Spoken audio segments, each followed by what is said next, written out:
ও মুসলমান ইমানদার আল্লাহর গোলাম, আল্লাহ রাব্বুল আলামিন বলেন, ও বান্দা বান্দিরা, টেবিল বসাইছো তোমার আকল দিয়া, দুনিয়ার জমিনের অর্থ ব্যয় করা, তুমি টাকা ব্যয় করিয়া তুমি টেবিল বসাইলা পানি খাওয়ার জন্য, আরাম করার জন্য, কিন্তু তোমার আকলের দ্বারা বানানোর পরে ওই টেবিল তুমি চাপ না দিলে পানি বাইরে হয় না। এ বান্দা, যারা বলো আমি আমার গায়ের জুড়ে কথা বলি, আমার মৌলা আমার কথা বলায় না, ও মুসলমান, ওরা মিথ্যাবাদী। ওরা কি? মিথ্যাবাদী। তো আল্লাহ মোহব্বত করেন, এজন্যই আমাদেরকে কথা বলেন। যাদেরকে আজকে আমরা যারা মাহফিলে আসছি, দুনিয়াতে তো অনেক মানুষ আমাদের মতো আপনার মতো আছে না? আছে, কিন্তু সবাই আসতে পারে নাই। অনেক মানুষ আছে বাড়িতে ঘুমাইতেছে, অনেক মানুষ মন্দ কাজের ভিতরে আছে, অনেক মানুষ তাহাজ্জুদের নামাজের মধ্যে আছে কিনা নাই?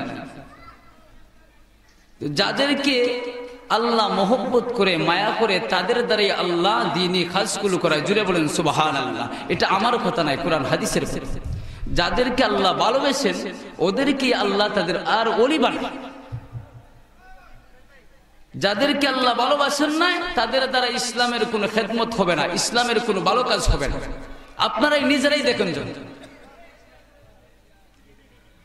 তো আল্লাহ তাম পৃথিবীর ভিতরে যতই মাখলুকাত আছে সবচাইতে আল্লাহ মানুষকে বেশি মহব্বত করেন। জুড়ে বলেন সুবহানাল্লাহ। ও মুসলমান ইমানদার, আল্লাহ কিভাবে আমাকে তোমাকে মহব্বত করেন? ও বাবারা,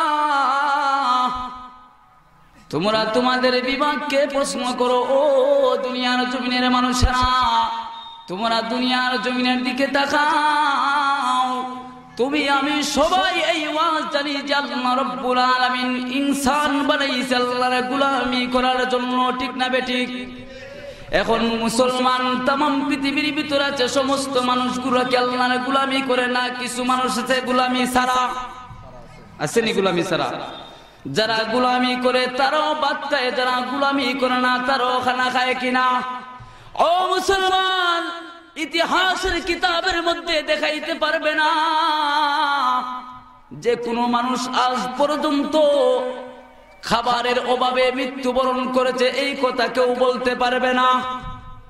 হিন্দু হোক, খ্রিস্টান হোক, বৌদ্ধ হোক, মুসলমান হোক, অমুসলমান হোক, তাম পৃথিবীর ভিতরে যত মানুষ আছে সমস্ত মানুষগুলোর আল্লাহর নিয়ামত পাইতেছে, কাউকে আল্লাহ বঞ্চিত করে নাই, করেনি। এখন বুঝেন আল্লাহ বান্দাকে কতটুকু মহব্বত করে। বুঝে আসে তো আমাদের এগুলো বুঝে আসে। যদি আসতো তাহলে দেখেন, আমরা সমাজের ভিতরে যখন দুনিয়ার জমিনে যখন আসছি, সমাজে চলাফেরা করতেছি, যারাই মুসলমান আছে আমাদের জবানে তিনটা কথা আছে, তিনটা বাক্য আছে, কিন্তু আমাদের কাজের দ্বারা এই বাক্যগুলোর সাথে কোনো মিলই নেই। প্রথম নম্বর হইল, দুনিয়ার জমিনে আমরা যারা মুসলমান আছি আমরা সবাই বলি আমাদের মালিক হলো আল্লাহ, সবাই বলি না? কিন্তু সবাই আল্লাহ মালিক বলি, কিন্তু ওই কাজের বেলা দেখা যায় কিছু মানুষ আল্লাহর গোলামি মানে, কিছু মানুষ আল্লাহর গোলামি মানে না, ঠিক না? কিন্তু জবান দ্বারা বলে কি? জবান দ্বারা বলে কি? সবাই আল্লাহ মানে। উদাহরণ দিলে বুঝে আসবে আপনাদের। বর্তমানে তো ইলেকশন আসছে, ইলেকশনের আগে নেতা সাহেব দেখবা কত ওয়াদা করবে, এই করব সেই করব, এই উন্নয়ন করব, তোমাদের ওইটা দিব ওইটা দিব, এগুলো বলে না?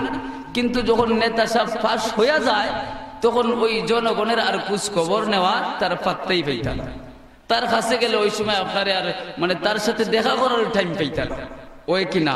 কিন্তু ওই এমপি সাহেব অথবা মন্ত্রী সাহেব অথবা মেম্বার সাহেব অথবা চেয়ারম্যান সাহেব যখন ইলেকশন আপনার কাছে আসছিল, ওই সময় বলছিল তোমাদের এলাকায় আমি এই করব, তোমাদের এলাকায় সেই দিব, এগুলো আদা করে কিনা? করেনি। কিন্তু ইলেকশন গেলে কি পরে আর এগুলো পাওয়া যায়নি, ও মুসলমান, ঠিক এরকম ভাবে আমাদের সমাজের ভিতরে অনেক মুসলমান আছে, সবাই বলে আমরা আল্লাহ মানি, কিন্তু এর মধ্যে কিছু মানুষ বোঝা যায় আল্লাহ মাননেওয়ালা, আবার কিছু মানুষের কাজের দ্বারা বোঝা যায় না আল্লাহ মাননেওয়ালা। ঠিক না? ঠিক কথা বুঝে আসছে তো আপনাদের? মুসলমান আমরা যারা আছি সবার উপরে নামাজ ফরজ না? নামাজ ফরজ, কোরআন শিক্ষা করা ফরজ, কিন্তু কয়জনে পড়ে নামাজ? কয়জনে পড়ে? আল্লাহর আইন কয়জনে মানে? বেশিরভাগ মানুষ দেখবা ওই দুনিয়ার জমিনে আল্লাহর নাফরমানি করে। করে কে করে না?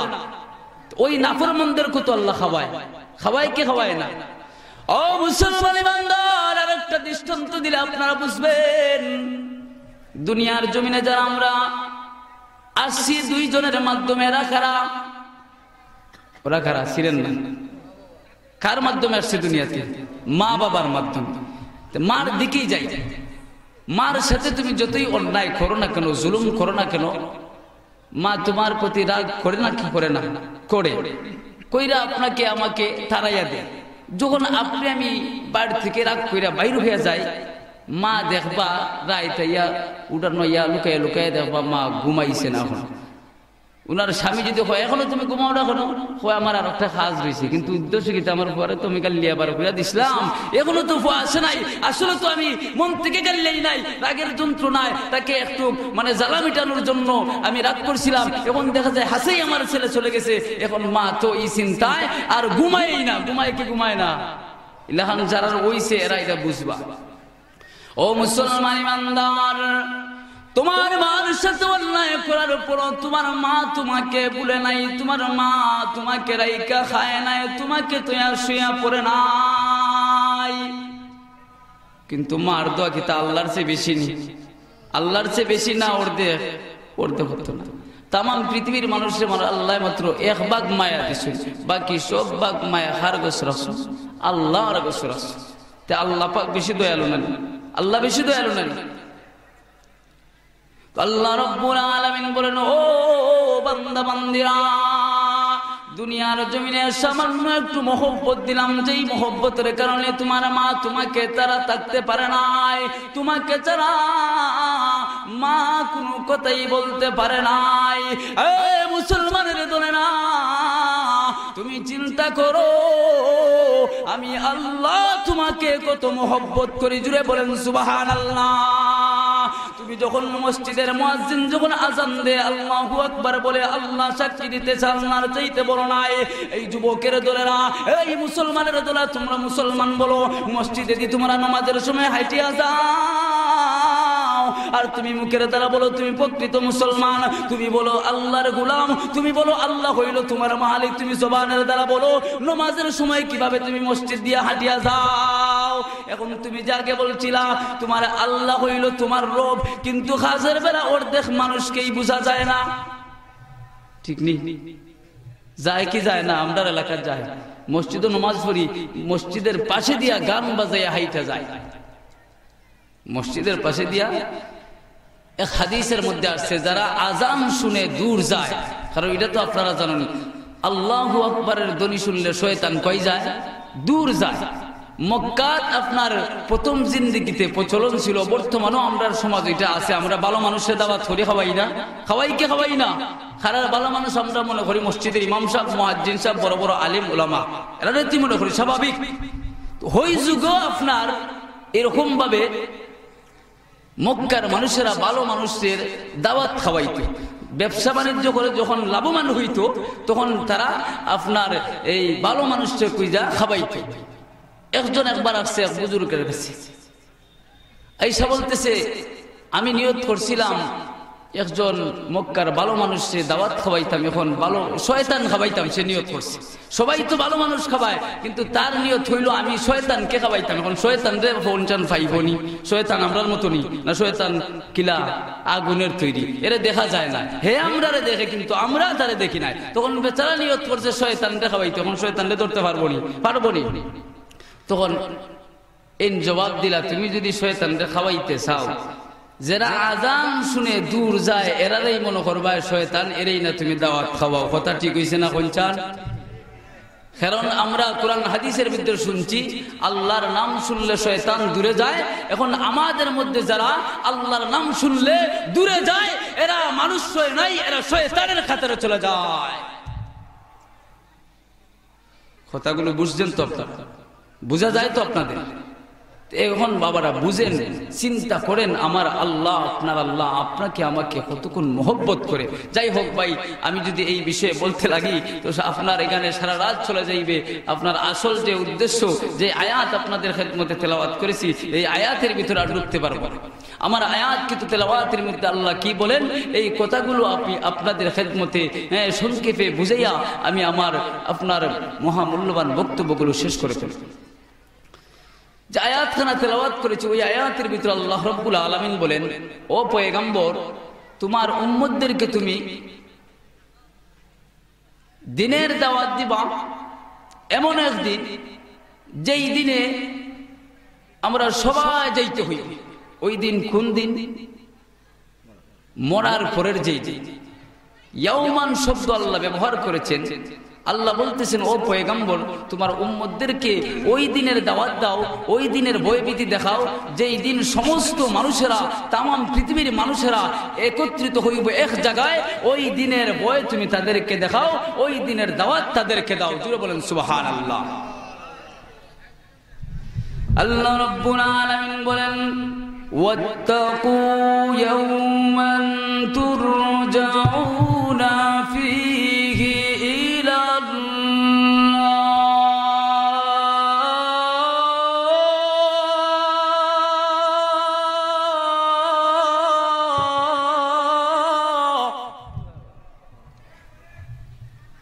আল্লাহ রাব্বুল আলামিন বলেন, ও পয়গম্বর নবীজি মুহাম্মদুর রাসূলুল্লাহ, তোমার উম্মতদেরকে ওই দিনের ভয় দেখাও। ওই দিন বলতে কোন দিন? ইয়াউমান তুরজাউনা ফীহি ইলাল্লাহ।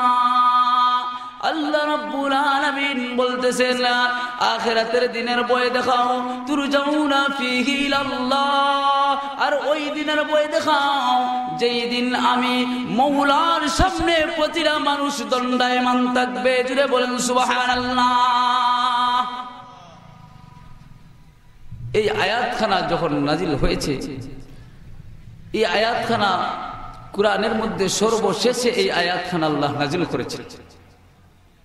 আপনারা জানেন কুরআনের শেষ হলো কুল আউযু বিরাব্বিন নাস। কুরআনের শুরু হইল ইকরা বিসমি রাব্বিকাল্লাযী খালাক। কিন্তু আমি যে আয়াত তেলাওয়াত করেছি, ওই আয়াতখানা হইল কুরআনের শেষ আয়াত। শেষ আয়াত বলতে নাজিলের দিক দিয়া ওই আয়াতখানা হইল শেষ। এরপরে আল্লাহ আর কোনো কিছুই নাজিল করেন নাই। এই আয়াতটাই হইল নাজিলের দিক দিয়ে আপনার শেষ আয়াত। ওই আয়াতের মধ্যে আল্লাহ নামাজের অর্ডার করেন নাই। কি অর্ডার করেছেন? আখিরাতের দিনের ভয়ভীতি দেখানোর জন্য পয়গম্বরকে বলেছেন। ওই আয়াতের মধ্যে আপনার এই হজের কথাও বলেন নাই, রোজার কথাও বলেন নাই, যাকাতের কথাও বলেন নাই। একমাত্র আল্লাহ ওই দিন ইয়াউমান আপনার আখিরাতের দিনের ভয় দেখাইয়া পয়গম্বরকে বলতেছেন, আর ওই দিনের ভয় দেখাও যেদিন মানুষরা আমি আল্লাহর সামনে দাঁড়াইবে। ওই দিনগুলোর ভয় তুমি যদি তাদেরকে দেখাও, তারা যদি তাদের দিলের ভিতরে ফিট করতে পারে, আমি আল্লাহর কসম করে বললাম কোন মানুষের দ্বারা সমাজের মধ্যে জুলুম হবে না। যারা আখিরাতকে বিশ্বাস করে, আখিরাতের দিনকে বিশ্বাস করে, ওই মানুষের দ্বারা আল্লাহর আইন নামাজ সবচেয়ে বড় ইবাদত, এটা কোনোদিন বঞ্চিত হবে না। এখন আমরা আসলেই যদি আখিরাতকে ভয় করতাম, তাহলে 5 ওয়াক্ত নামাজ আমরা পড়তে পারতাম। আমরা যারা নামাজ ছাড়ি, এতে বোঝা যায় আমরা জবান দিয়া বলি আখিরাতের দিন আছে, কিন্তু আমাদের কাজকর্মের দ্বারা বোঝা যায় না। বোঝা যায়নি। আপনারা নিজেরা সাক্ষী, আমি সাক্ষী, সবাই সাক্ষী এখানে যারা আছে। একথা আমরা সবাই বলি যে আখিরাত আছে, কিন্তু আপনার মুখ দিয়া বলি দিকেই নামাজের সময় আপনার ঘুমাইয়া থাকি, নামাজে যাই নাই আল্লাহর হুকুম মানতে। আর যদি ওই দিল দিয়া বলতে পারতাম যে আখিরাত তো আমার সামনে আছে, আমি তো মরতে হইব, আমি তো আল্লাহর সামনে দাঁড়াইতে হইব, ওই কথাটা যাদের ভিতরে আছেন এরা ওলি হয়েছে। আপনারা জানেন, ইতিহাসের কিতাব সাক্ষী। আব্দুল কাদের জিলানী রহমতুল্লাহি আলাইহি উনি ওলি হইছেন কি হইছেন না? বাইজিদ বুস্তামি ওলি হইছে কি হইছে না? আমাদের এলাকার গাজীনগরের শেখ সাহেব নাম শুনুন, উনি ওলি আসলা কি আসলা না? আপনারা যারা উনারে জানেন একবারে নিঃসন্দেহে উনি একজন আল্লাহর ওলি ছিলেন। আপনার উনার ইতিহাস খুলে দেখেন, উনার জীবনে কোনোদিন মনে হয় নামাজ কাজা হইছে না। ওলি তো এরাই হইছে যাদের সম্পর্ক আপনার এত গভীর হইছে আল্লাহর সাথে, এরাই আল্লাহর ওলি হইছে। ইব্রাহিম খলিলুল্লাহ আল্লাহর বন্ধু কিভাবে হইল? আল্লাহ এত পরীক্ষা করার পরও আল্লাহর পরীক্ষায় যখন ইব্রাহিম খলিলুল্লাহ টিকে গেছে, তখনই আল্লাহ তার উপাধি দিয়ে দিল খলিল। ও পয়গম্বর ইব্রাহিম, তুমি এখন খালি পয়গম্বর রইছো না, এখন তুমি আমার বন্ধু খলিলুল্লাহ হয়ে গেছো। বন্ধু বানাইছেন কেন?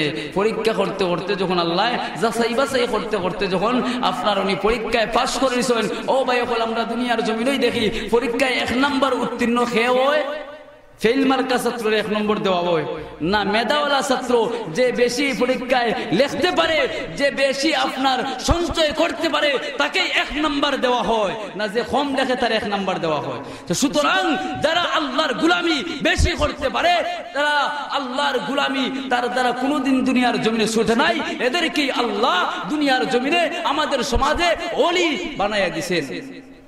দিছেন কি দিছেন না? এরকম হাজার হাজার ওলি আবদার হল আছে, গৌস কুতুব হল আছে।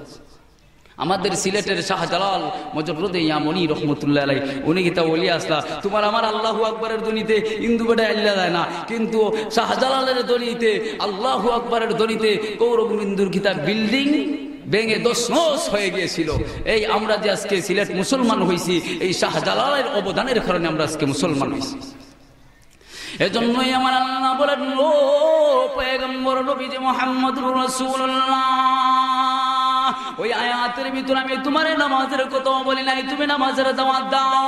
ও পয়গম্বর নবীজি মুহাম্মদুর রাসূলুল্লাহ, তোমার উম্মতরা যদি ওই দিনকে ভয় করতে পারে, তাহলে আমি আল্লাহ কথা দিলাম তাদেরকে জান্নাতের ভিতরে আমি ঢুকাই দিব। জুড়ে বলেন সুবহানাল্লাহ। এখন মুসলমান কোন মানুষ যদি আল্লাহকে ভয় করে, আল্লাহর সামনে দাঁড়াইবে, আল্লাহর আখিরাতকে ভয় করে, ওই মানুষের দ্বারা সমাজে অন্যায় জুলুম হবে না, অশ্লীল কাজ হবে না। যুবক ভাই যারা আছে আপনার, এদের দ্বারাও কি তো অন্যায় হইবনি? বর্তমান সমাজে তো আরো অন্যায় বাড়ি গেছে। মোবাইল বাড়িয়া রাতকে রাত ফোনে আলাপ চলে না, ওই কি হয় না? কিন্তু এরাও হয় আমরা মুসলমান, এরাও তো হয় আমরা আল্লাহর ভয় করি। ও মুসলমান, দুনিয়ার কেউ দেখো আর না দেখো, তোমার আমার মালিক তো, তুমি আমি যে জবান দিয়া স্বীকার করেছি, উনি তো কি তা দেখতেছে কি দেখতেছে না? এজন্যই মুসলমান জবান দিয়া স্বীকার করার নাম শুধু ইমানদার হয়েছে, পরিপূর্ণ মুসলমান হয় নাই। পরিপূর্ণ মুসলমান হয় নাই। এই কথাগুলো বুঝাইতে গিয়ে আরো হায়াতের ভিতরে ঢুকতে হয়। আমার আল্লাহ আরো হায়াতের ভিতরে বলেন পরিপূর্ণ মুসলমান খারা, ইয়া আইয়ুহাল্লাযীনা আমানু তাকুল্লাহ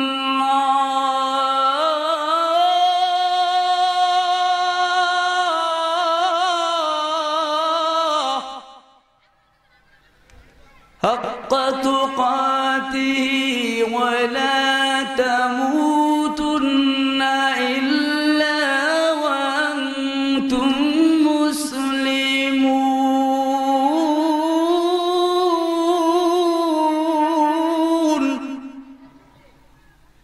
আল্লাহু আকবার।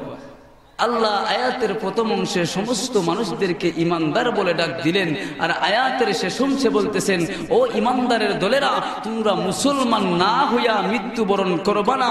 এতে বোঝা গেল পরিপূর্ণ মুসলমান আরেক বিষয়, আর ইমানদার হলো আরেক বিষয়। ইমান হলো মুখের দ্বারা স্বীকার করার নাম, পরিপূর্ণ মুসলমান হলো কাজের দ্বারা প্রমাণ করার নাম। জুড়ে বলেন সুবহানাল্লাহ। কথাগুলো বুঝছেন তো? ইমান হলো ওই যে আমরা মুখের দ্বারা পড়েছি লা ইলাহা ইল্লাল্লাহ মুহাম্মাদুর রাসূলুল্লাহ, আর পরিপূর্ণ মুসলমান হইল লা ইলাহা ইল্লাল্লাহর ভিতরে যেগুলো আসছে, আপনার যেই বিধানগুলো আসছে, আপনার এই বিধানগুলো মেনে যারা চলবে, এরা ইমান শুধু ইমানওয়ালা না, এরা ইমানওয়ালাও পরিপূর্ণ মুসলমানও তারা। এজন্য আমার আল্লাহ বলেন শুধু ইমান আনলেই কাজ হবে না, পরিপূর্ণ মুসলমান কি হতে হবে? হইতে হবে। পরিপূর্ণ মুসলমান না হইয়া মৃত্যুবরণ করবা না। আমি যে আয়াতখানা বলছিলাম, যে ওই আয়াতখানা আল্লাহ সর্বশেষে নাজিল করেছেন এজন্যই যে তোমার উম্মতরা যদি মুহাম্মদ এই আয়াতখানার উপরে আপনার চলতে পারে তাহলে তাদের দ্বারা সমাজে যত ধরনের অন্যায় অশ্লীল আছে আর আমি আল্লাহর যত বিধান আছে তাদের দ্বারা এগুলো বঞ্চিত হবে না। কারণ ওরা তো আখিরাতকে বিশ্বাস করে, আমি আল্লাহর সামনে তো দাঁড়াইতে হইবে, ওই কথা তো তাদের ইয়াকিনান তাদের দিলের ভিতরে আছে। তারা তো জানে এই মরবে, মরার পরে আল্লাহর সামনে দাঁড়াইতে হইবে। ওই কথাগুলো যারা বিশ্বাস করবে, ও মুহাম্মদুর রাসূলুল্লাহ তুমি টেনশন করবা না, তুমি কাঁদবা না। কিন্তু আপনারা জানেন আপনার আমার পয়গম্বর আমাদের জন্য কতটুকু কান্না করেছেন, কত চোখের পানি পালাইছেন, এটা ইতিহাসের কিতাব সাক্ষী। শুধু একমাত্র তোমার আমার জন্য, আখেরি জামানার উম্মতের জন্য, সাহাবীদের জন্য এত কান্না করেন নাই। এক হাদিস আপনাদেরকে শোনাই। মদিনার মসজিদও একবার নবীজি মুহাম্মদুর রাসূলুল্লাহ সাল্লাল্লাহু আলাইহি ওয়াসাল্লাম মিম্বরে বৈশা আপনার হঠাৎ করে ধ্যান ধরে লিছেন আর চোখ দিয়া পানি গড়ে বাইর হইতেছে। জোরে বলেন সুবহানাল্লাহ হইতা না? তখন সাহাবারা, সমস্ত সাহাবারা নবীজির সামনে, ওই মুহূর্তে নবীজি কান্না করতেছেন। এখন দুনিয়ার জমিনে তো তোমার আমার সবচেয়ে আদরের মানুষটা হইল আমার আপনার মা বাবা। এখন আমার মা যদি আমার কথায় থাকে, আমার কোনো আর কষ্টের কারণ আছে? আসেনি? নাই।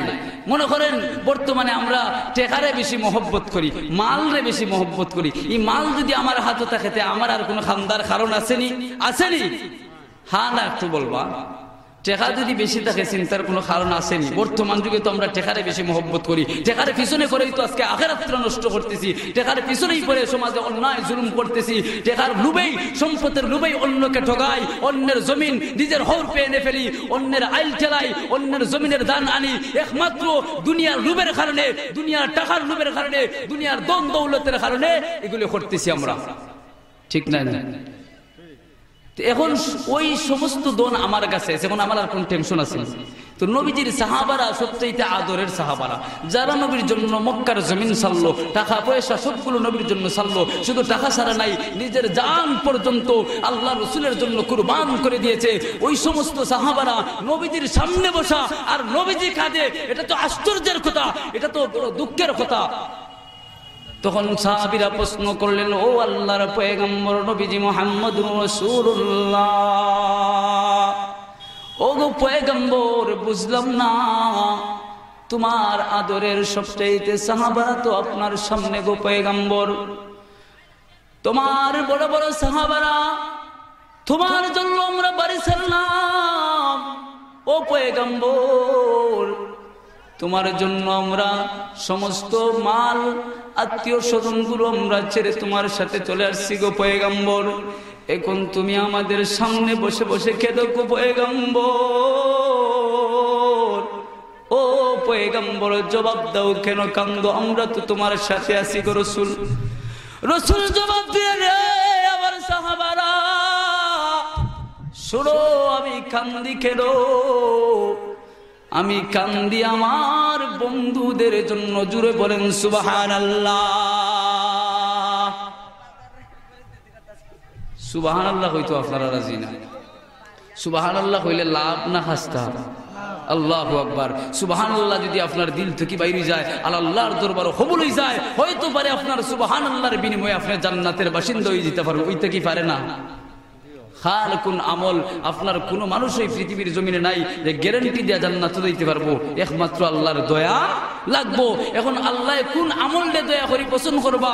হাদিসের মধ্যে আছে আপনার সবচেয়ে নিম্নমানের একটা আমল লিগা রাস্তাঘাট থেকে আপনার কিতা খাডা সরাইয়া দেওয়া। ইলাহান এই আমল কইরা অনেক সাহাবী হল জান্নাতে গেছেন, এটার প্রমাণও আছে। এটা একটা নিম্নমানের একটা কথা। সুবহানাল্লাহ যদি আপনার দিল থেকে বাইর হয় আর আল্লাহর দরবারে কবুল হয়ে যায়, তখন কি তা সুবহানাল্লাহ আপনারা জান্নাত নিতে পারবো কি পারবো না? ও মুসলমানের দলে না, জুড়ে বলেন সুবহানাল্লাহ। আল্লাহর পয়গম্বর নবীজি মুহাম্মদুর রাসূলুল্লাহ সাল্লাল্লাহু আলাইহি ওয়াসাল্লাম যখন বললেন, ও সাহাবারা, আমি কান্দি আমার বন্ধুর জন্য, আমাদের বন্ধুর জন্য। ওই বন্ধুগুলো হইল আখিরি জামানার উম্মত। জুড়ে বলেন সুবহানাল্লাহ।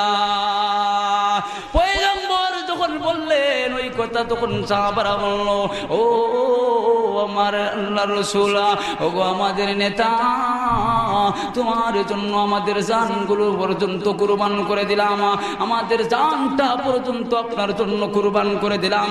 এখন আমাদের চাইতে আপনার ভালো বন্ধু কারা হইতে পারে? আমরাই তো আপনার সবচাইতে ভালো বন্ধু। পয়গম্বর বললেন, না না, তোমরা হইলা আমার সাহাবা, আমারে যারা না দেখে ঈমান আনছে ওরাই হইল আমার আখিরি জামানার উম্মতেরাই আমার বন্ধু। যারা বলেন সুবহানাল্লাহ। ও মুসলমান, আজ থেকে ১৫০০ বছর আগে তোমার আমার পয়গম্বর তোমাকে আমাকে বন্ধুত্বের টাইটেল দেয়া গেছে, বন্ধু বলে সম্বোধন করেছে। ওই মুসলমানের যুবকের দলেরা, এই মুসলমান বাবারা, এখন আজকে আমরা ওই নবীর সাথে অন্যায় করে জুলুম করি, কিন্তু নবী আমাদেরকে বন্ধুত্বের টাইটেল দেয়া গেছে। এখন আপনারাই বলেন, দুনিয়ার জমিনে যদি বন্ধুর সাথে কেউ বাদ আচরণ করে তাহলে বন্ধুত্ব ঠিকানো যায় কি যায় না? বন্ধুত্ব নষ্ট হইয়া যায় কিনা? যায় কিনা? জুড়ে বলেন, নষ্ট হয়ে যায়।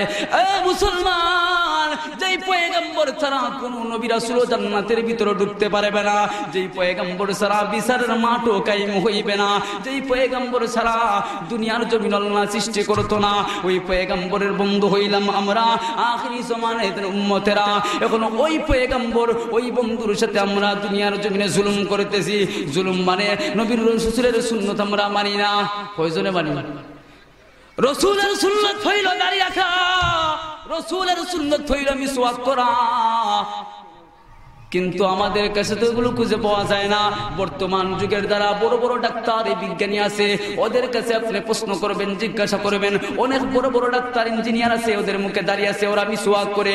ওদেরকে ওই সম্পর্কে প্রশ্ন করলে জানা যায় ওরা দাড়ি কেন রাখে। এত বড় ডাক্তার হওয়ার পরে ওরা বলে দাড়ি রাখে, দাড়ির ভিতর আল্লাহ এমন এমন গুণ রাখছে, ওই দাড়ির কারণে আল্লাহ রাব্বুল আলামিন চোখের দুটি বাড়ায় দেয়। জুড়ে বলেন সুবহানাল্লাহ। শুধু তাই না, ওই দাড়ির মধ্যে এমন এমন গুণ রয়েছে, যেই দাড়ি দেখলে মানুষগুলো বুঝতে পারবে একটা ইমানদার, এ আল্লাহকে মাননেওয়ালা, এ আল্লাহ রসুলের আশিক, আল্লাহ রসুল পানেওয়ালা। ও মুসলমান, আল্লাহ রসুল ঠিক তেমনি আমাদেরকে চিনবেন, এটা আমার উম্মত, মুহাম্মাদের উম্মত। জুড়ে বলেন সুবহানাল্লাহ।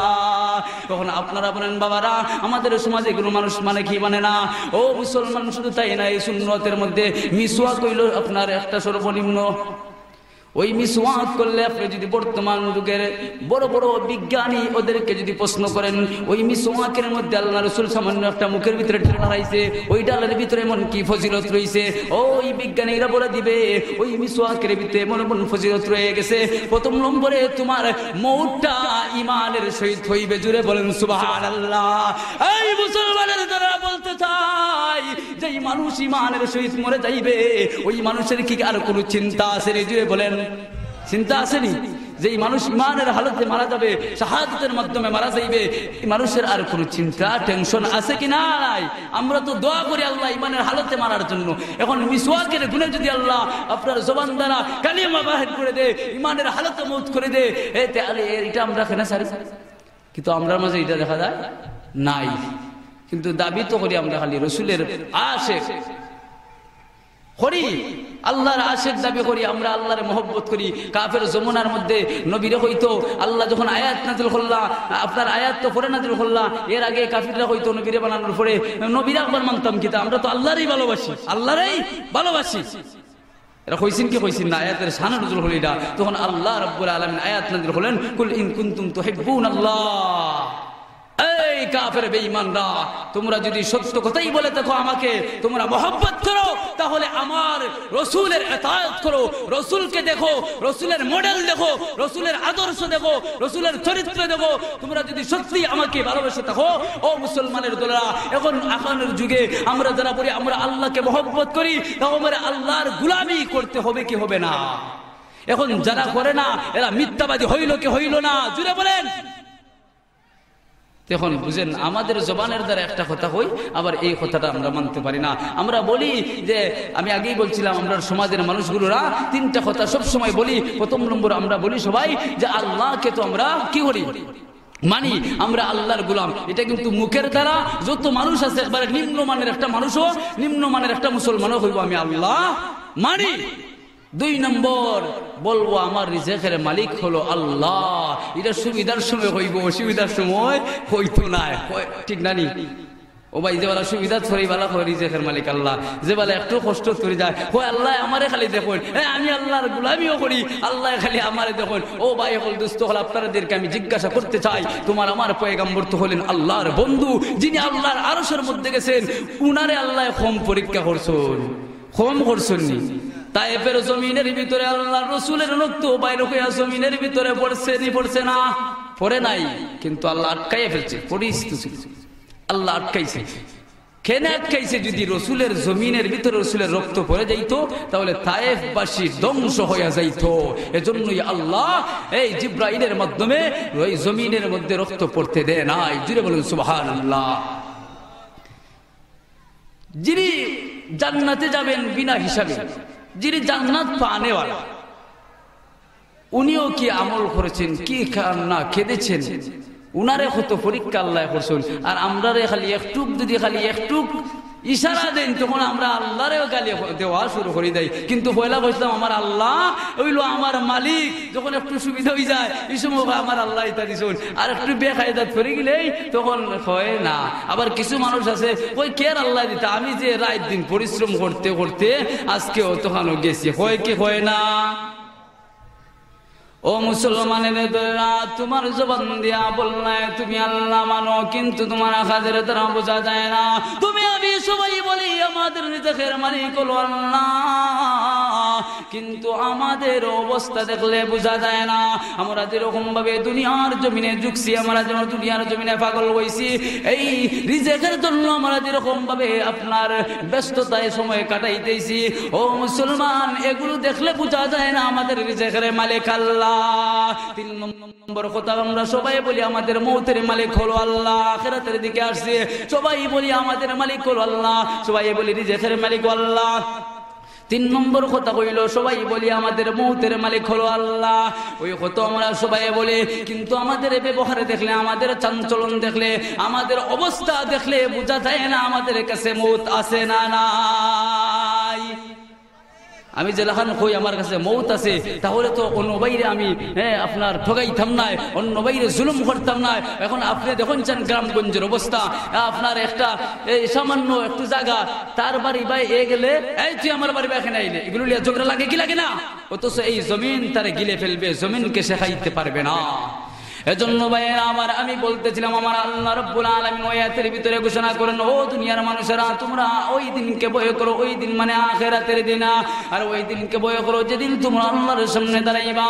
এরপরে আরেকটা গুণের কথা বলে না, কুল্লু নাফসিম মা কাসাবাত, হে বান্দার দলে না, আমি তোমাদের সমস্ত জিনিসগুলো না, তোমরা যারা দুনিয়ার জমিনে কিভাবে কে চলছিলা, সমস্ত চাঞ্চলনগুলো তুমি আমি আল্লাহর সামনে, আমি আল্লাহ তোমাদের সামনে তুলে ধরবো। কুল্লু নাফসিম মা কাসাবাত, আমি আল্লাহ তোমাদের সামনে প্রতিটা আমলগুলো তোমাদের সামনে ধরে দেবো। জুড়ে বলেন সুবহানাল্লাহ।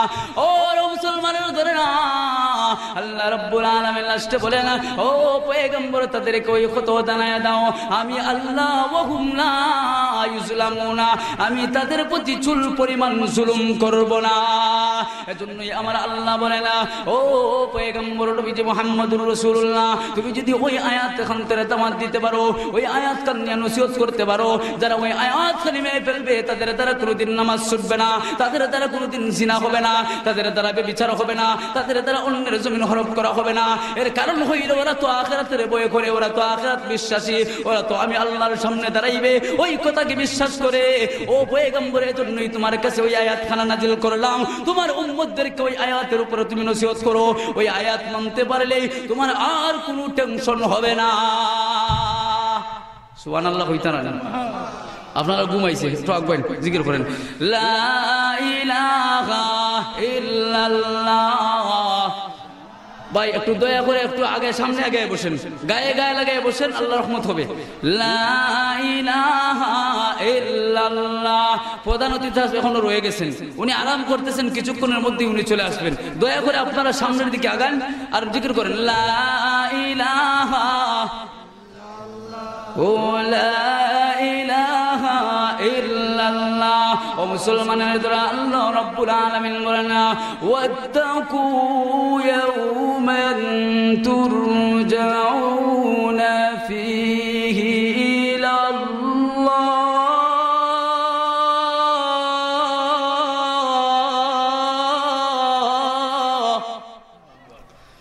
কুল্লু নাফসিম মা কাসাবাত ওয়া হুম লা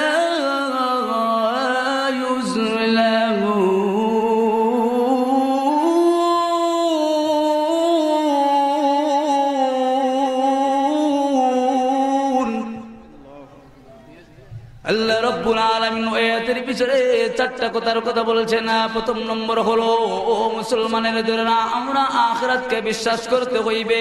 আল্লাহর পয়গম্বরকে আল্লাহ জানাই দিলেন, ও পয়গম্বর, তোমার উম্মতদেরকে জানাই দাও আখিরাতের বিশ্বাসী হওয়ার জন্য।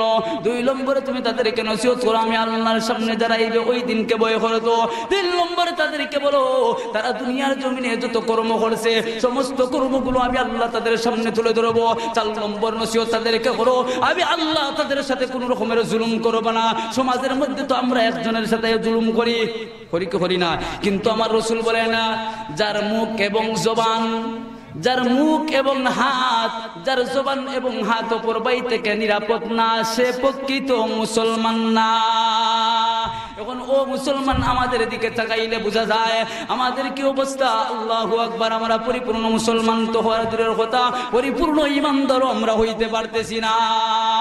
ও মুসলমান ঈমানদার, এগুলো বোঝার জন্য আপনাদের সামনে একটা দৃষ্টান্ত তুলে ধরবো, যেই দৃষ্টান্ত আপনারা অনেকেই জানে না। হযরত ওমর ফারুক রাদিয়াল্লাহু আনহুর নাম শুনছেন তো আপনারা? উনি কি সামান্য একজন মানুষ ছিলেন? সাধারণ একজন মানুষ ছিলেন? ও মুসলমান, যেই ওমর নবী হওয়ার যোগ্যতা ছিল, জুড়ে বলেন আল্লাহু আকবার। যেই নবীকে আল্লাহ রাসূল বলে, যেই নবীকে আল্লাহ জানাই দিছে, ও পয়গম্বর, তোমার পরে যদি কেউ নবী হইতো তাহলে ওই নবীয়তির যোগ্যতা কে পাইতো? জুড়ে বলেন না, ওমর পাইতো। এই ওমর সাধারণ একজন মানুষ। শুধু তাই নাই, যে সাহাবী দুনিয়ার জমিনের মধ্যে জান্নাত পানেওয়ালা সাহাবী, উনি হইলেন আমিরুল মুমিনিন হযরত ওমর ফারুক রাদিয়াল্লাহু আনহু। শুধু তাই নাই, যে ওমর মদিনার মিম্বরে বৈশা লক্ষ মাইল দূরে সারিয়া পাহাড়, ওই পাহাড়ে শত্রু বাহিনী দেখাই দিয়েছেন সাহাবীদেরকে। জুড়ে বলেন সুবহানাল্লাহ।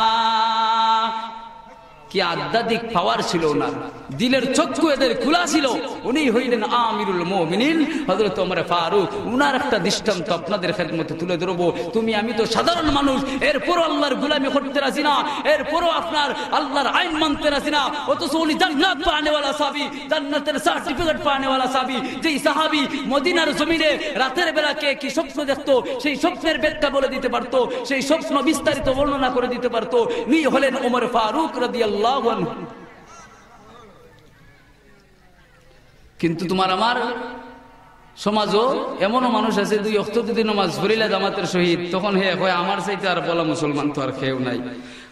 কয় কি হয় না, কিন্তু ওমর মদিনার জমিনে যখন আল্লাহ রসুল মুনাফিকের লিস্টি দিয়া গেছলা, ওমরে রাইতের বেলা গিয়া আপনার লুকাইয়া জিকাইতা, আপনার হুজাইফা তো ইয়ামান রে, ও ইয়ামান, ও হুজাইফা, আমার নামও কি মুনাফিকদের তালিকায় আছে? জুড়ে হইতা না? সুবহানাল্লাহ। যেই মানুষটা জান্নাতে যানেওয়ালা, যেই মানুষটা জান্নাতের সার্টিফিকেট পানেওয়ালা, যেই মানুষটা নবী হওয়ার যোগ্যতা হনেওয়ালা, যেই মানুষটার মেজাজ অনুযায়ী আল্লাহ কুরআনের এক জায়গায় নাই, দুই জায়গায় নাই, কুরআনের 21 অথবা 22 জায়গায় ওই আপনার ওই ওমরের মিজাজ অনুযায়ী আল্লাহ আয়াত নাজিল করেছেন। জুড়ে বলেন সুবহানাল্লাহ। ইনি হইলেন আমিরুল মুমিনিন হযরত ওমর ফারুক রাদিয়াল্লাহু আনহু। চিন্তা করেন এখন আর আমরা কোথায়, আর সাহাবারা কোথায়? আমরা যদি আপনার এই গির সাথে আপনার দুধের পাল্লা দিলে ওইবনি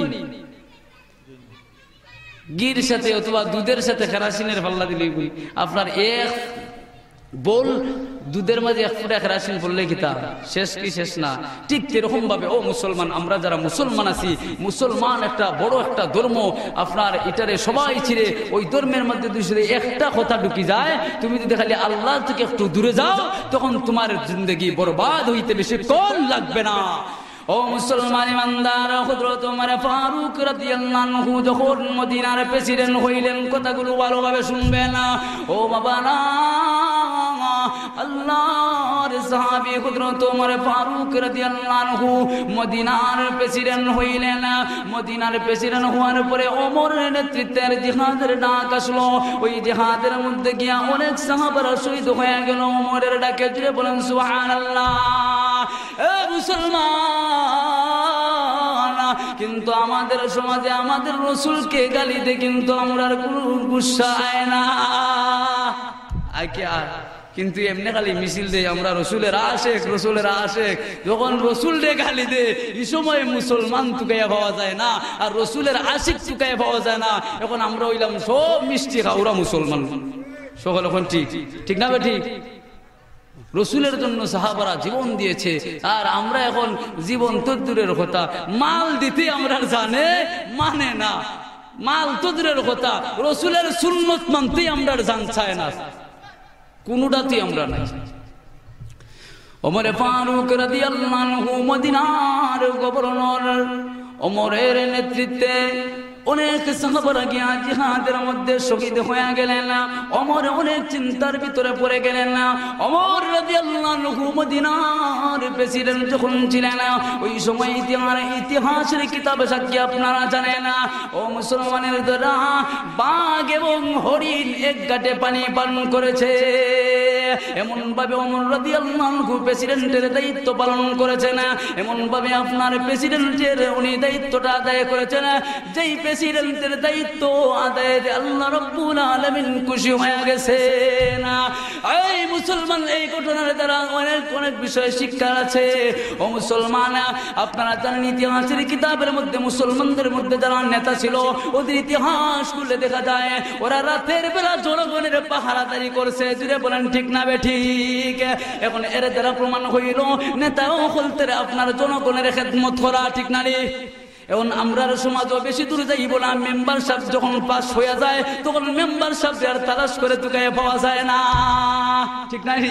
অথচ মেম্বারের পাওয়ার ছিল জনগণকে খোঁজ খবর নেওয়া, অথবা গ্রামের একজন বিচারী, ওই বিচারীর দায়িত্ব হইল ওনার দায়িত্ব নিম্নের মানুষ যারা, উনি সমস্ত মানুষগুলোকে মেনটেন করবেন, কে কোন অবস্থায় আছে জিজ্ঞাসা করবেন। কিন্তু ও মুসলমানের ধরে না, আমাদের সমাজে এগুলো তুকায় পাওয়া যায় না, আমাদের সমাজের ভিতরে এগুলো নাই। কিন্তু ইসলাম বলেছে যারা নেতা ওরা প্রজাদের খেদমত করবে। কারণ আপনারা আমাদের সিরিয়ালের দিকে আসেন, আমরা যখন গরু পালি তখন গরুরে কি করে আমরা খেদমত করে কি করে না করে কি করে না? এই ভাই অকল বুঝেন নাই, গরু যখন আপনি পালেন, গরু যখন বাচ্চা দেয় তখন আপনি বাচ্চার আপনার দুধ খাওয়ার জন্য গরুর বাচ্চা বেঁধেতেন কিনা? তখন এই গাভী যদি সাহিত্য রাতের বেলা খাবাইতে পারতো কি পারতো না? 100 ভাগ পারতো, কিন্তু খাবায় নাই তোমার আমার খেদমত করার জন্য। ও মুসলমান, রাসূল বলেন হাদিসের ভিতরে, আদ-দুনিয়া খুলিকাত লাকুম, দুনিয়ার মুসলমানের দলেরা তোমরা যদি আল্লাহর গোলাম হয়ে যাও তাহলে তোমাদের কোনো টেনশন নাই। তামাম পৃথিবীর ভিতরে আমি যত হায়াওয়ানাত বানাইছি সমস্ত হায়াওয়ানাত তোমার মানুষের গোলামি করবে, একমাত্র তুমি আল্লাহর গোলামি যদি করো। জোরে বলেন সুবহানাল্লাহ। তখন তোমার বিবি কথা শুনবে, তোমার ছেলে তোমার কথা শুনবে। এখন মুসলমান আমরা যারা বলি হুজুর আমার ছেলে তো কথা শুনে নাই, প্রমাণ হইল তুমি আল্লাহর কথা মানো না। আল্লাহর কথা মানো না বলে তোমার নেতৃত্বে যারা আছে তোমার কথা শুনে না। তুমি মেম্বার হইছো, তুমি মেম্বার সাহেব বলো, জনগণ কথা বলে না। তুমি যদি মেম্বার সাহেব আল্লাহর আইন মানতা তাহলে তোমার জনগণ কথা শুনতো। তোমার নেতৃত্বে যারা ছিল, তোমার গ্রামের যারা ছিল, তোমার ওয়ার্ডের যারা ছিল তোমার কথা শুনতো। তোমাকে আপনার টাকা খাবাইয়া তুমি ফাঁস করার দরকার হইল না। তুমি যদি আল্লাহর আইন মানতা তাহলে এমনিতেই তোমাকে মানুষ ফুলের মালা দিত। এখন আমরা তো কোনো জায়গাতেই শান্তি নাই, বিবেও দাম দে না, সন্তানও দাম দে না। এর মূল কারণ আমরা যদি তালাশ করতাম, তালাশ করি নাই, কারণ তালাশ করি নাই। হাইরের ঘরে দুই একজন ধনী যায়, এটা দেখেনে ধনী হইলো, এটা না দেখা লাগি যায় এ ধনী হইতাছে, জল্লা বুইরা মরি যায়, এরে কিলাখান ধ্বংস করা যায়। করে না মনে হয় আপনারা? করে না। কিন্তু কিরকম দলি হইতেছে, কোন পথে মাল আনতেছে এগুলো দেখে না। আসলটা দেখলে তো সেও দলি হইতে পারতো, কিন্তু এটা না দেখা ও মুসলমান, সন্তানাদি মানুষ করতে হইলে, তোমার কন্ট্রোলে আনতে হইলে, তোমার বিবিকে যদি তুমি কন্ট্রোলে আনতে চাও, তুমি মৌলার কন্ট্রোলে ঢুকে যাও। আমার রাসূল বলেন, আদ-দুনিয়া খুলিকাত লাকুম, তামাম পৃথিবীর ভিতরে যত হায়াওয়ানাত আছে তোমার বিবি পর্যন্ত নিয়া মানুষও আছে, তোমার অধীনস্থ যারা আছে সমস্ত মানুষরা, তুমি যদি আল্লাহর গোলামি করো তোমার অধীনস্থে থাকবে, এটা আল্লাহ রাসূলের কথা। মুসলমানের বলতেছিলাম হযরত ওমর ফারুক রাদিয়াল্লাহু আনহু যখন মদিনার গভর্নর, ওনার অভ্যাস ছিল, আর ইতিহাসের কিতাবের মধ্যে ইসলামের যারা নেতা হয়েছেন তারা রাতের বেলা জনগণের খেদমত করেছে না। এটাই হলো নেতা হলতের কারণ, এটাই হলো নেতা হলতের কাজ। নেতা হয়ে গেলে আমাদের দেশের নেতা হলতে পাওয়া যায় না। প্রজা কোন অবস্থায় আছে, প্রজা খাইতেছে কি না খাইতেছে এগুলো পাওয়া যায় না। কিন্তু আল্লাহ রাসূলের শিক্ষা হইল, আল্লাহ রাব্বুল আলামিনের আইন হইল, তুমি নেতা হয়ে গেছো, তুমি জনগণকে দেখো, তুমি না খাইয়া তোমার জনগণকে খাওয়াও, তখন তোমাকে জনগণ বিপুল ভোটে পাস করাইবে। টেকা দেওয়া লাগতো না, কিন্তু এখন টেকা দিয়েও ভোট নিতে পারো না। এর কারণ কি? তা তোমার দ্বারা আল্লাহর গোলামি হয় না, তুমি আল্লাহর নাফরমান বান্দা। তুমি যতই টাকা খরচ করো না কেন, তুমি লক্ষ মিলিয়ন টাকা খরচ করো না কেন, হয়তো কিছু সময়ের জন্য পাওয়ার নিতে পারবা, কিন্তু আসল পাওয়ারের মালিক, আসল সম্মানের মালিক তুমি হইতে পারবা না। যতই তোমার ডরায় না কেন, তুমি আল্লাহ গেলে তোমার ইলাহান আছে না নাই, আছে না নাই?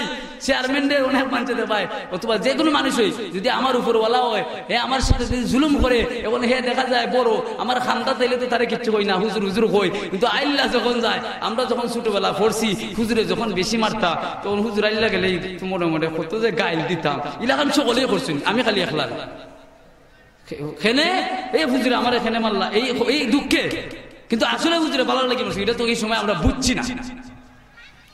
ও মুসলমানের দলেরা, হযরত আমিরুল মুমিনিন ওমর ফারুক রাদিয়াল্লাহু আনহু রাতের বেলা বাইরে হইছেন মদিনার জনগণের কুসুম করবার জন্য। ওমর ফারুক মদিনার গলিতে গলিতে হাঁটতেছে, কিন্তু কেউ কোনো মানুষকে দেখা যায় না, কোনো কুকুর পর্যন্ত দেখা যায় না। এই সমস্ত মানুষগুলো না, সমস্ত হায়াওয়ান পর্যন্ত ঘুমায় গেছে। ওমর ফারুক রাদিয়াল্লাহু আনহু সামনের দিকে অগ্রসর হইতে লাগলেন। অনেকক্ষণ পরে দেখলেন ওনার চোখের ভিতরে একটা আগুনের লুক্কা দেখা যায়। উনি সামনে আরো অগ্রসর হইলেন। যখন সামনের দিকে আরো অগ্রসর হইলেন, তখন দেখা যায় ওমর ফারুক দেখতেছেন একজন মহিলা দুইজন বাচ্চাকে নিয়ে মহিলা চুলার ভিতরে আগুন দিতেছে। জুড়ে বলেন সুবহানাল্লাহ। ওমর ফারুক রাদিয়াল্লাহু আনহু ওই মহিলার কাছে গেলেন, গিয়ে বললেন, ওগো মা, মদিনার সমস্ত মানুষগুলো ঘুমায় গেছে, মদিনার সমস্ত হায়াওয়ানগুলো ঘুমায় গেছে। ও মা, তুমি ওই দুই সন্তানকে কেন কাঁদাইতেছো গো মা? তুমি এত রাত্রে কেন রান্না করতেছো? এখন তো রান্নার সময় নাই। ওর মা বলতেছে, এই মিয়া, তুমি কে বা কোথায় থেকে আসছো? আমার পুরা গায়ে জ্বালা দিও না, আমার দিলটা এমনি দুঃখে চঞ্চল হয়ে যাইছে, এখন তুমি আর আমারে কষ্ট দিও না। এর কারণ হইল, ওই মহিলার স্বামী জিহাদের ময়দানে শহীদ হয়ে গিয়েছিল। তখন মহিলার দুইটা বাচ্চা ছিল, ওই দুই বাচ্চাকে অনেকদিন মানুষের বাড়িতে কাজ করে খাওয়াইছে। আর পরে যখন শেষ মুহূর্তে উনি মানুষের বাড়িতে কাজ পায় না, এখন বাচ্চাদেরকে খানিও দিতে পারে না। আর ওইদিকে আপনার ওমর রাদিয়াল্লাহু আনহু হইলেন মদিনার প্রেসিডেন্ট, আর ওই মহিলা মনে মনে ওমর রে গালি দিতেছে। এই ওমর প্রেসিডেন্ট, উনি হইলে জালেম একজন প্রেসিডেন্ট। যে ওমর প্রেসিডেন্ট থাকা সত্ত্বে ইসলামের আজকে আমার এত দুর্ভিক্ষের ভিতরে পড়তে হয়, আমার দুইটা সন্তান না খাইয়ে থাকতে হয়। ওই ওমর তো প্রেসিডেন্ট, উনার তো দায়িত্ব ছিল আমার খোঁজ খবর নেওয়া। ওই মহিলা এরকম ভাবে আপনার গালাগালি করতেছে। তখন ওই মহিলাকে ওমর রাদিয়াল্লাহু আনহু মহিলার রাগ দেখে মহিলাকে বললেন, ওগো মা, তুমি এত রাত্রে রান্নার কারণটা কি আমি জানতে পারি? একটু আওয়াজ কমায় একটু জিকির করেন, লা ইলাহা ইল্লাল্লাহ। সামনের দিকে আগান, প্রধান অতিথি হিসাব দেখছেন আপনারা আইসুন, আর বেশি সময় নাই, দিলাই হুজুরি। আপনারা একটু জিকির করেন, লা ইলাহা ইল্লাল্লাহ, লা ইলাহা ইল্লাল্লাহ। ওমর ফারুক রাদিয়াল্লাহু আনহু মহিলাকে বললেন, আচ্ছা মা, তোমার এত রাত্রে রান্নার কারণটা কি আমি জানতে চাই। তখন মহিলা বলল, বাবা রে, ওই জালেম ওমরের নেতৃত্বে প্রথম শব্দই ব্যবহার করলো জালেম। জুরে নাউজুবিল্লাহ হইতে না, ওমর কি জালিম ছিল? ওমর ফারুক রাদিয়াল্লাহু আনহু তখন রাগ উঠে নাই, উনাকে মহিলা সমস্ত কিছু খুলে বলল। অনেক লম্বা ঘটনা বলার পরে ওমর রাদিয়াল্লাহু আনহু প্রশ্ন করলো, বাবা তুমি কে? তোমার তো আমি চিনি নাই। তখন ওমর চিন্তা করেন, আমি যদি এখন আমার নাম ওমর বলি, আমি প্রেসিডেন্ট বলে স্বীকার করি, তাহলে তো মহিলার অবস্থা খারাপ। যেমন করুন আমি প্রেসিডেন্ট, এখন আপনি আমার গালি শুন, কিন্তু সিন্না গালি শুন না। এখন যখন জানবেন আমার সামনাসামনি আপনি গালি শুন, তখন আপনার অবস্থা কি? 12টা বাঁচবো কি বাঁচবো না? তখন মহিলারে উনি চিন্তা করে ওনার জবাব দেয় নাই, উনি আকল করে দেমাগ কাটায় জবাব দিলেন, আমি হইলাম আল্লাহর গোলাম, আবার খাস হইল মানুষের খেদমত করা। ওগো মা, আমি চাই এই মুহূর্তে তোমার খেদমত করার জন্য, তুমি কি এটা মেনে নিবা? তখন মা বলতেছে, বাবা এটা তো আমার ভাগ্যের বিষয়। তখন ওমর রাদিয়াল্লাহু আনহু বাইতুল মালের দিকে আসলেন না, উনি বাইতুল মালের দিকে আইসা প্রহরীরে ডাক দিলেন, প্রহরী এই আটার বস্তা আমার কাঁধে তুলে দে। প্রহরী বলল, না না ও জনাব, আপনি তো কইলা প্রেসিডেন্ট, আপনার কাঁধে কিভাবে আমি আটার বস্তা তুলে দেব? এই মুসলমানের দলরা, ইতিহাস সাক্ষী, ওই সমস্ত বিষয়গুলো আপনাদেরকে মজা দেওয়ার জন্য শোনাই না, আপনারা নিজে পড়েন আর ইতিহাস দেখেন, আর নেতাগিরি কিভাবে চালাইতে হয় এটা শিক্ষা গ্রহণ করেন, এটা শিক্ষা গ্রহণ করে। হযরত ওমর ফারুক নিজের কাঁধে ছায় বস্তা নিত, কিন্তু প্রহরী দেয় না, প্রহরী দেয় না। তখন প্রহরী দেয় না, ওমর বললেন, আচ্ছা তোমাকে আমি দিব 100 শর্তের বিনিময়ে, তুমি যদি কাল কিয়ামতের পরে হাসরের ময়দানে যখন আমার গুনার পূজাগুলো বহন করো, তাহলে আজকে ওমর তোমার মাথায় আটার বস্তা তুলে দিবে। জুড়ে বলেন সুবহানাল্লাহ। যেই সাহাবী জান্নাতের সার্টিফিকেট পানেওয়ালা, আল্লাহু আকবার, উনি বলতেছে জাহান্নামের ভয় দেখায়া, বাবারা আমি তো আগেই বলেছি যে আয়াতখানা আপনাদের সামনে তেলাওয়াত করেছি, ওই আয়াতখানা যদি কোনো মুসলমান মানতে পারে, ওই আয়াতের উপরে যদি কোনো মুসলমান আপনার আমল করতে পারে, তাহলে ওই মুসলমানের দ্বারা জিন্দেগিতে কোনোদিন নামাজ ছাড়া হবে না, অন্য মেয়ের ইজ্জত নিয়ে খেলা করবে না, অন্য ভাই আপনার যুবকেরা যারা ছিল এরা রাতের বেলা জিনার ভিতরে লিপ্ত হইবে না। দুনিয়ার কোনো মানুষ দেখো আর না দেখো, তার ভিতরে যদি আল্লাহর ভয় থাকে, সত্যিকারে যদি আখিরাতকে ভয় করে থাকে, ওই যুবকের দ্বারা অন্যায় জুলুম হবে না।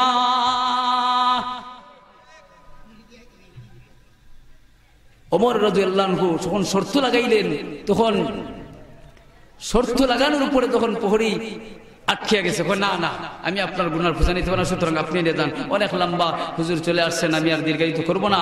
ভাই হল দুস্থ হল, ওমর ফারুক রাদিয়াল্লাহু আনহু আটার বস্তা মাথায় নিয়া যখন ওই মহিলার বাড়িতে গেলেন, শুধু আটার বস্তা দিয়েই শেষ নয়, নিজের হাতে ওমর রাদিয়াল্লাহু আনহু রান্না বান্না করে ওই মহিলার 2 সন্তানকে মাথায় হাত দিয়া নিজের হাত দ্বারা খানা খাওয়াইলেন। জুড়ে বলেন সুবহানাল্লাহ। আর আমরা তো আপনার প্রেসিডেন্টে দেখতেই পাই না, পাইনি, দেখতামই পারি না, কিন্তু প্রেসিডেন্টে নিজের হাতের দ্বারা 3 বাচ্চাদেরকে খাওয়ায় দে। আর আমরা একটু ধনী হয়ে গেলে, প্রেসিডেন্টে নাই, একটু ধনী হয়ে গেলে গরিবের বাচ্চা আমার সামনে খেতে খেতে বেড়ায়, আমি তারে আরো দমকাইয়া বার করে দিই, দেই কিনা দিই না? আমাদের অবস্থা হলো এই, আর সাহাবাদের অবস্থা ছিল এই। তখন সাহাবী ওই হাদিস জানতো যে 3 বাচ্চার মাথায় যদি কেউ হাত দে, তাহলে আল্লাহর রাসূল বলেছেন ওই হাতের থালার চুল যতটুকু পড়বে, ওই চুল পরিমাণ আমল নামা তার নেকির ভিতরে, এই পরিমাণ আমল তার আল্লাহ দিয়া দেয়। এত মর্যাদা এই হাদিস জাতির, এত নেকির ভান্ডার উনি জানেন, এত নেকি পাইমু, যতরি চুল আছে এতরি আমলের বদলা আল্লাহ আমারে দিলাইবা। তখন উনি আরো মহব্বতে ওনাদেরকে খাওয়াইলেন। খাওয়ানোর উপরে আপনার ওমর রাদিয়াল্লাহু আনহু আইলা, আওয়ার উপরে আপনার উনি পরের দিন সকালে মহিলারে খবর করলা, মহিলায় চিন্তা করতেছে, মহিলা এদিকে আপনার খানি ভাইয়া অত্যন্ত সন্তুষ্ট হইল, আর আল্লাহর নামাজ পড়ে আল্লাহর গোলামি করে আল্লাহর কালামুল্লাহ নিয়ে তেলাওয়াতে বসছে। ফজরের নামাজ পড়ে ওই মুহূর্তে 2 জন প্রহরী গিয়া উপস্থিত। মহিলা মনে করতেছে আল্লাহু আকবার, গত রাত্রে যে আমি ওমরের গাল দিছি, মনে হয় ওমরের খানো গেছে কি, এখন তো আমার অবস্থা খারাপ। আল্লাহু আকবার। মহিলা চিন্তায় আপনার বয়ে কম্পিত হয়ে গেছে। তখন মহিলাকে বললেন ওই প্রহরীরা আপনার দরবারে যাওয়ার জন্য। তখন মহিলা আরো ক্ষেপ্ত হয়ে গেল। তখন মহিলা আবার চিন্তা করে, আমি যে রাতের বেলা যুবকের সামনে বলছিলাম যে কাল কিয়ামতের ময়দানে ওমরের বিরুদ্ধে আমি নালিশ করব, সুতরাং আমি তো ওমরকে কোনোদিন দেখি নাই, যেহেতু সুযোগ আসছে, ওমর আমাকে দাওয়াত করেছে, ওই সুযোগে ওমরকে দেখে ফেলবো। আর ওমরের বিরুদ্ধে দেখলে তো আমি ওনার বিরুদ্ধে সাক্ষী দিতে পারবো, না দিলে তো সাক্ষী দিতে পারবো না। তখন ওই উদ্দেশ্যে মহিলা এক কাইক আগায়, আবার বয়ে এক কাইক পিছায়, এরকম ভাবে। আর এদিকে ওমর ফারুক রাদিয়াল্লাহু আনহু ওনার বিবির দ্বারা আপনার বড় একটা মাছ আপনার রান্না বান্না করাইলেন। উনি বলছেন আজকে আমার বাড়ি ভিআইপি মেহমান আসতেছে। ও মুসলমান, কথাগুলো ভালোভাবে বুঝেন। ভিআইপি মেহমান আসতেছে। ভিআইপি মেহমান ওই মহিলা, যেই মহিলা রাতের বেলা উমরে গেল্লায়, ওই মহিলা হইল ভিআইপি মেহমান। তখন উনি বলতেছে আর আরব মহিলা হইলেন 2টা খেজুরের ডাল আনো, খাটা বিশিষ্ট, খাটা রাখবা, পাতাগুলো ফালাই দিবা, আইনা টেবিলের উপরে রাখো। ও মুসলমান, ওই মহিলা যখন আসলো, মহিলারে আইনা আপনার ওমর খানি দিলা। খানা খাওয়ার পরে আপনার মহিলা ইয়া দরজা যখন ঢুকলো, এই সময় দেখতেছে গত রাত্রে যারে গাল্লিছে ইনি দেখা যায় ওমর। জুড়ে এখন সুবহানাল্লাহ। তখন মহিলা কয় আল্লাহু আকবার, ও প্রভু গো, যেই সন্তানটা, যেই যুবকটা নিজের মাথায় বহন করে আমার 2 সন্তানকে নিজের হাত দ্বারা পর্যন্ত খাওয়াইলো, ও গো মওলা, আমি ওই মানুষটাকে বারবার নাকের ডগায় জালিম বলেছি, কিন্তু ওই মানুষটা আমার কোনো প্রতিবাদ করে নাই। ও গো আল্লাহ, আমি বড় অন্যায় করে ফেলছি গো আল্লাহ। ওই মহিলা কান্দে ওই বেতা, আর ওমরে কাঁদে ওই যে মহিলা বলছিল কাল কিয়ামতের ময়দানে আপনার মহিলা আল্লাহর বিরুদ্ধে, আল্লাহর কাছে সাক্ষী দিবে, আল্লাহর কাছে ওমরের বিরুদ্ধে নালিশ করবে। ওমর কান্দেন ওই চিন্তায়, কারণ আপনারা জানেন আল্লাহ রাসূল বলেছেন না, তো ইতিহাসের কিতাবের মধ্যে আছে, আমি নেতা থাকা অবস্থায় যদি কোনো প্রজারা কষ্ট পায়, অথবা শুধু প্রজা না, কোনো একটা পিপিলিকাও যদি অনাহারে মৃত্যুবরণ করে, আমি নেতা থাকার কারণে ওই কাল কিয়ামতের ময়দানে ওই পিপিলিকার জবাবটা ওই দেশের প্রধানমন্ত্রী যিনি ছিলেন ওনার জবাব দিয়ে করতে হইবে। যিনি বলেন ঠিক না ঠিক?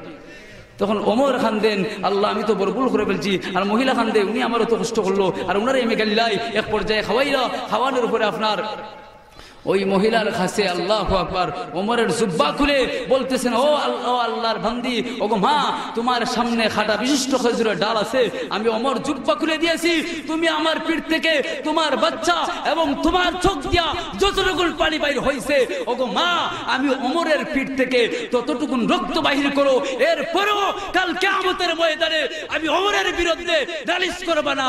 আল্লাহু আকবার। কইতানানি আল্লাহু আকবার। এতটুকুন খেদমত করার পরও এই মহিলার দাওয়াত কইরা হল, এর পরও বিনিময় কি? তুমি কাল কিয়ামতের ময়দানে আমি এই যে আল্লাহ আহকামুল হাকিমিন, উনার সামনে আমারে আসামির কাঠগড়ায় তুমি উপস্থিত করিও না। এর কারণ কি? ওরা আখিরাতকে ডরাইতো, এজন্যই দুনিয়ার জমিনে এদের চরিত্র, এদের চালচলন সুন্দর ছিল।